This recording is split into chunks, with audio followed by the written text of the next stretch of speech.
A man who we are assured is very much an American by the name of Chamel Abdulkarim caused $500 million worth of damage to a Kimberly-Clark warehouse that was storing toilet paper when he set their stock on fire as an act of protest, or really terrorism, because he perceived that he wasn't paid enough. In the United States, we don't solve our problems this way. I'm not sure what backwater Abdulkarim hailed from, and it's very possible that in his neck of the woods they do solve their problems this way. That's not unheard of.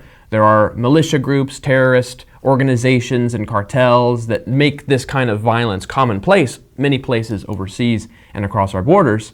But someone apparently didn't give Abdulkarim the message that that's not how we do things here. But unfortunately, I think this is kind of on us because we let him and a million and a million and a millions more others just like him right in, and we welcome them. So this is on us, and now it's on us to get them out immediately. Except him, maybe he should rot in one of our jails for a while. Unfortunately, Chamel is not without his supporters even here in Huntsville. We are afflicted with a local Facebook group known as Liberal Agenda for North Alabama, which is about as charming as it sounds. And even more charming is the lovely lady who runs this page, who's now gracing your screen. I apologize. And what she has to say on the matter is this. She says, "I've got spare lighters."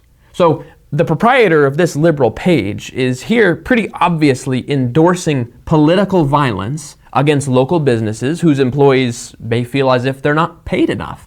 I don't know that I've ever met a group of employees who didn't feel they weren't paid enough, by the way. And in any case, this woman believes that the best way to fix this problem is to resort to acts of violence. So that's good to know, by the way. If this video ever comes to the attention of one of the normie Democrats who's been caught up in the No Kings movement locally or nationwide, by the way, these are the people who are leading your movement. This is the 3rd out of 10 days that I've had to walk for freedom for a country that we had no business invading, for freedom for a woman that they had no business murdering.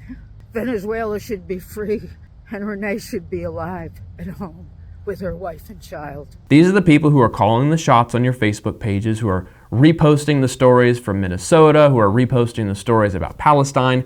This is who they are.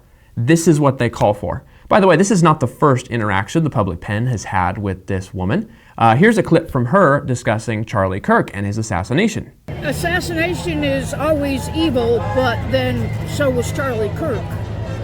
He preached hatred.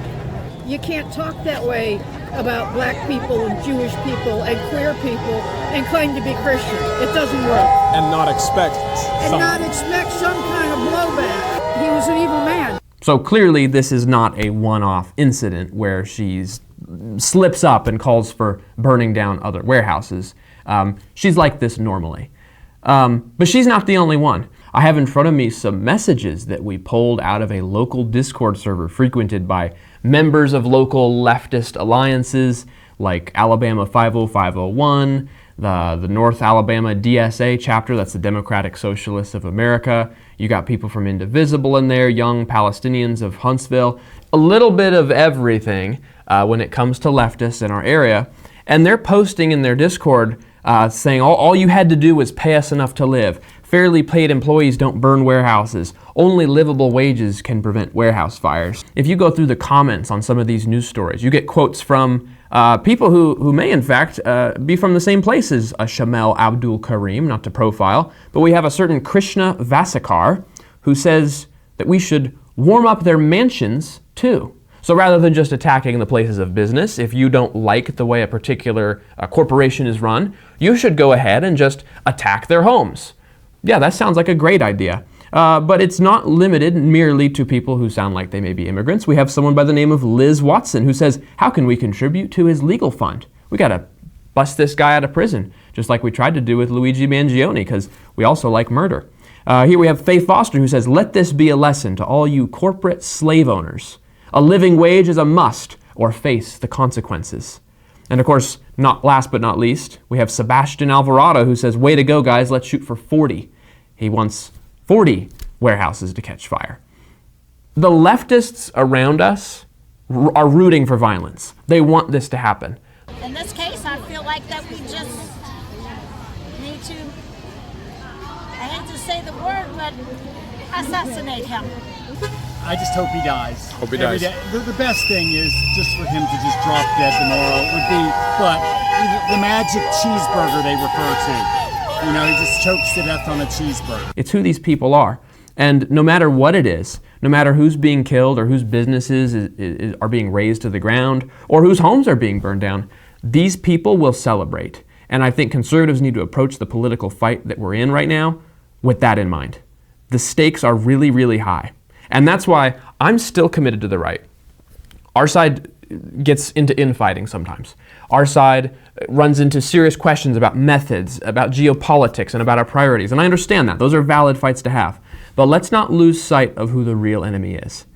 I would strongly rather have a GOP candidate win the election, who I agree with on 90% of issues, even if I disagree with them vehemently on 10%, than have one of these people control any branch of government in our country.